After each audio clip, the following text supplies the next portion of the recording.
Am I the asshole for moving my neighbor's bike out of my doorway? I live in a small apartment building with 4 units. Last week, my upstairs neighbor started storing their bike in the hallway right in front of my door. It's blocking my way and I've already tripped over it twice. I asked them politely to move it, and they said it's just temporary, but it's still there a week later. I moved it against the wall so I could pass, and now they are mad at me for touching their property. Am I the asshole? If they don't move it, immediately contact your landlord. This is a safety hazard in the case of a fire. Not the asshole. The threshold to your apartment isn't a bike rack. If your neighbor doesn't want people to touch their bike, maybe they should find somewhere to store it other than a communal hallway. Oh, I don't know, maybe their apartment. Move it so that it is blocking their door, not yours. Not the asshole. They are lucky you are a well-adjusted person who hasn't acted out of anger and, say, removed a couple of links from the chain, or greased the brake pads, loosened the saddle, removed the valve cores, halved the tire pressure, or made the bike disappear, none of which I am advocating. Not the asshole. Report the obstruction to your leasing office. If they do nothing, contact the fire marshal. It's a safety hazard. Not the asshole. Not the asshole. First of all, blocking your doorway is illegal as it's a fire hazard. Secondly, let them put the bike in front of their door. Did I mention it was a fire hazard? You could report them to the fire department, which would solve the entire problem. Am I the asshole for only taking care of my kid? I was with my ex-wife Amy for 4 years. We have a 18-month-old daughter, Wynn. We got divorced last year. Amy has a 6-year-old daughter, Ella, whose dad isn't involved. During our marriage I took on the brunt of the money stuff because she was a stay-at-home mom our whole relationship. The whole time I treated Ella no different than I treated Wynn. I got her everything she needed and I cared for her as a parent should. Once we split up, we split 50-50 custody of Wynn. I pay insurance as well as pay her monthly payments by choice as I make more money than her. I want our daughter to have a comfortable life. My issue is my ex-wife is feeling some type of way because I no longer want to fund Ella's life.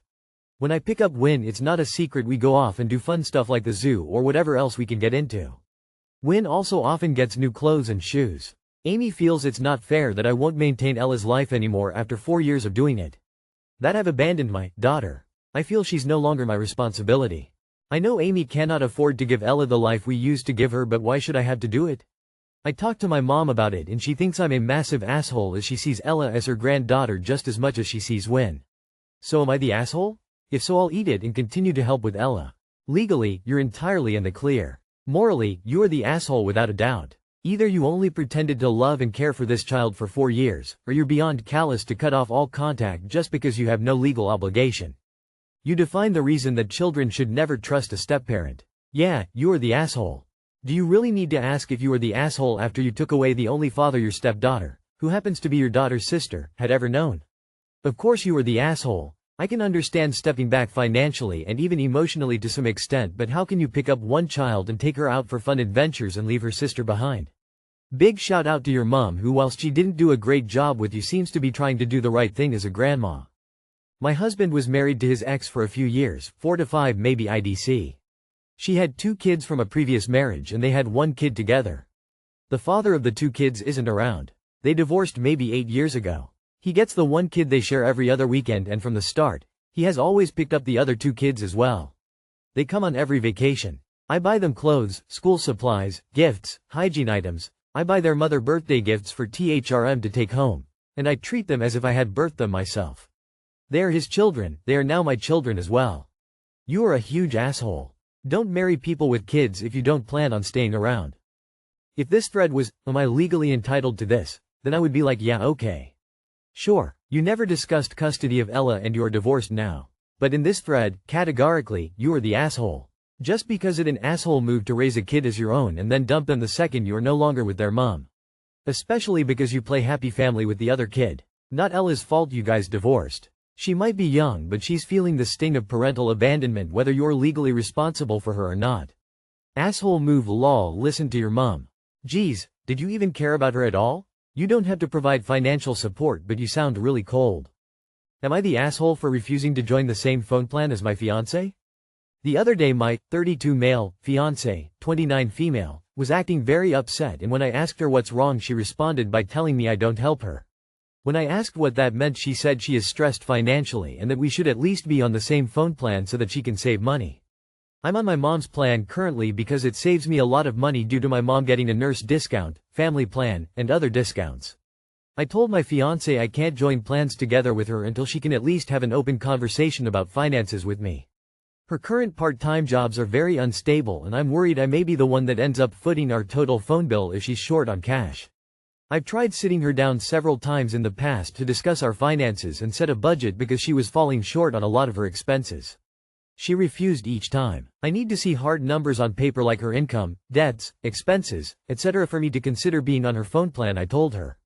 I pay all of the mortgage and utilities on my house that she lives in with me, so I feel I'm helping her out tremendously in that way.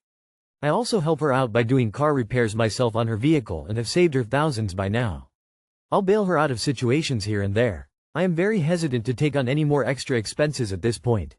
Am I the asshole? Too long did not read.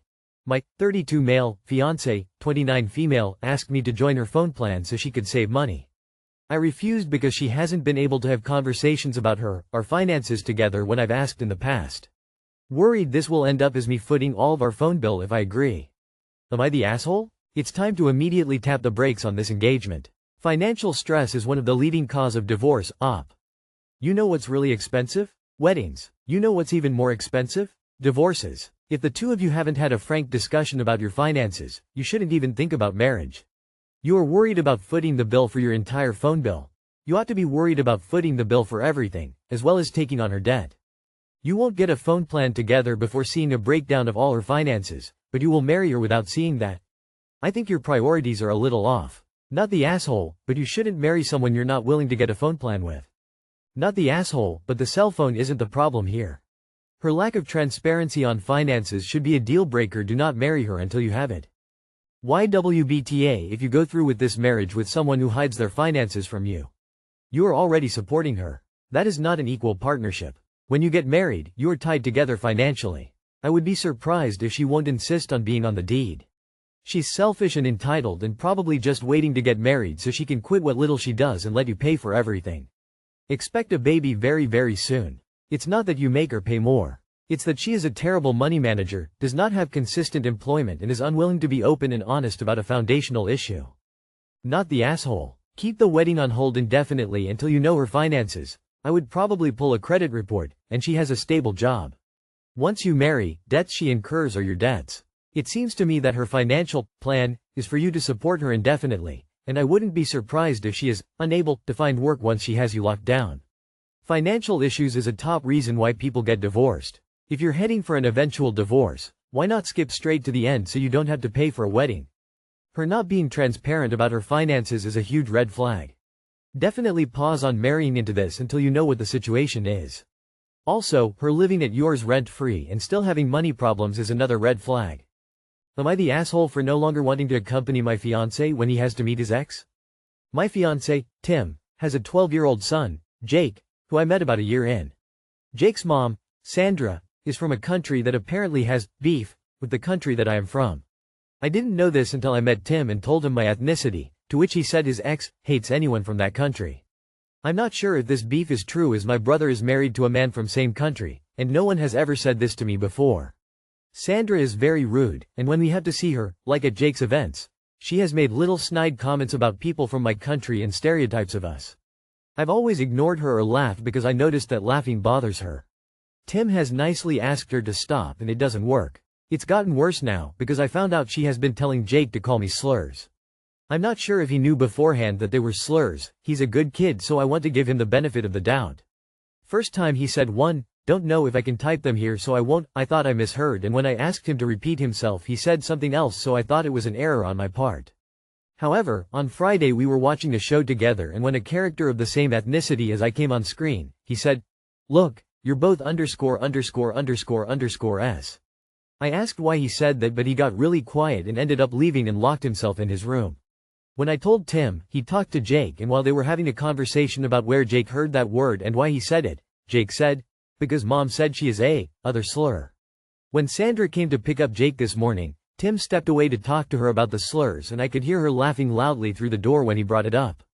All she said was, "Well, she is a __________________________________________________________________________________________________________________ so I didn't say anything false. Would I be the asshole if I say that I no longer want to accompany Tim to events where she will be? I'm very tired of her being like this and she clearly doesn't care.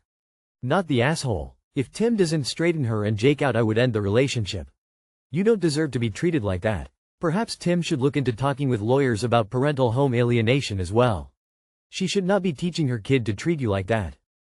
You're not the asshole, but you already know that. You and Tim need to sit down with Jake and have a serious conversation about bigotry and using ethnic slurs that are harmful. And definitely put strict boundaries on the ex. Protect your peace, if it means not being around her. I'm not sure you'll ever be able to change her attitude, but you can help raise Jake's awareness. He's just a kid and is going to end up in the middle of something awful. Not the asshole. Avoid any instances where you will have to interact with her.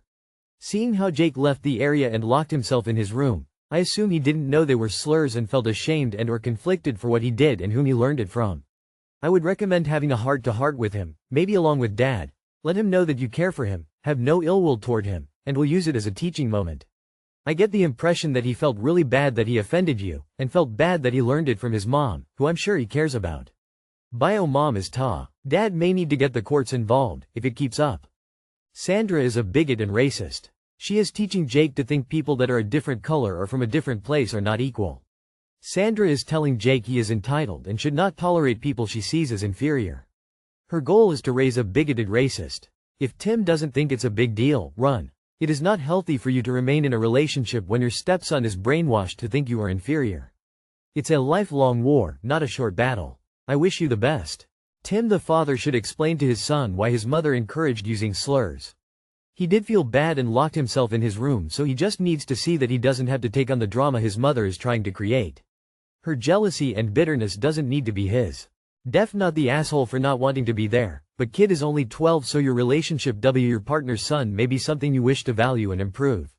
Sounds like he could use better, high road influences, and wouldn't it be beautiful if he has a better example to choose to emulate as his personality develops? Like in most things, communicating with your partner to let him hear your feelings and better understand his may help illuminate the best path forward. I might ask, how would you feel if I didn't come sometimes? Maybe there are ways to attend but sit in a different section than the ex? This sounds really tricky. She sounds awful. Sorry you had to deal with that.